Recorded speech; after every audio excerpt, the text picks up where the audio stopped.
I'll start with the systemic circulation. As you know that left atrium में आपके पास pulmonary vein से क्या है ब्लड एंटर हुआ, ब्लड एंटर गया आपका लेफ्ट एट्रियम में, लेफ्ट एट्रियम से आपके बाइकस्पिड वेल्व के थ्रू चला गया लेफ्ट वेंट्रिकल में।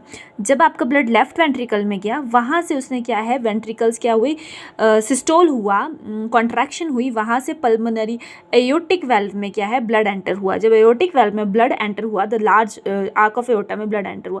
आपका जो एयोटा है वो क्या है 3 पार्ट्स में डिवाइडेड है, ascending aorta, arc of aorta और डिसेंडिंग एयोटा।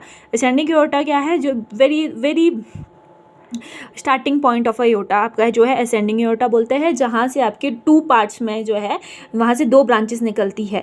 वो जो ब्रांचेस निकली है वो आर्टरी सप्लाई होगी हार्ट को इटसेल्फ, ठीक है। वो होगी आपकी right coronary artery and left coronary artery, ठीक है। असेंडिंग एयोटा से 2 ब्रांचेस निकली, left coronary artery and right coronary artery.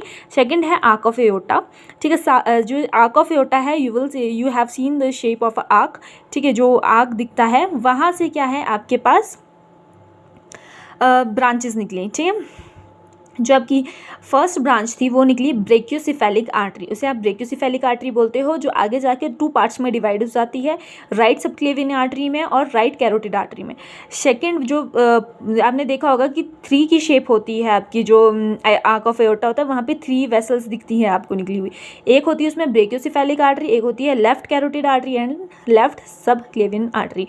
Don't go with my writing, you have to just look for a content, right.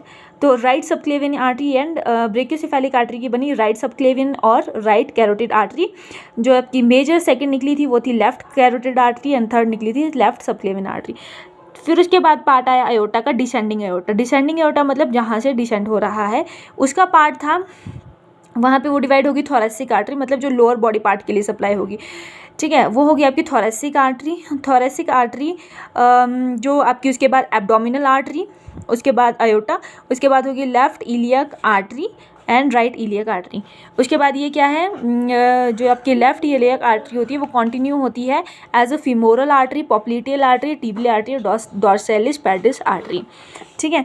तो इस तरीके से क्या है जो आपकी आर्टरीज है वो कंटिन्यू रहेगी, आर्टरीज, ठीक है। आर्टरीज के साथ साथ ही वो कन्वर्ट हो जाएगी आर्टरियोल्स में, फिर आर्टरियोल से कैपिलरीज में, फिर कैपिलरी में क्या होगा कैपिलरी बेड होगा, जहाँ पे क्या है एक्सचेंज होगा न्यूट्रिएंट कंटेंट या ऑक्सीजन कंटेंट का with the cell. Capillary bed में जो होता है आपका प्री कैपिलरी स्पिंचर प्रेजेंट होते हैं, ठीक है। जहाँ पे फिर क्या होगा वेन जो आपके वेन्यूल्स होंगे और कैपिलरीज होगी क्या होगा वो एक्सचेंज करेंगे न्यूट्रिएंट्स को विद द सेल।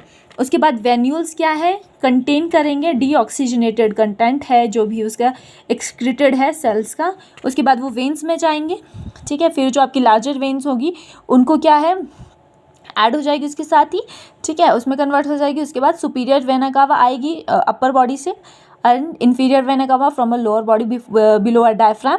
उसके बाद है राइट वेंट्रिकल में आपका ब्लड पहुंचा सुपीरियर इन्फीरियर वेना कावा से।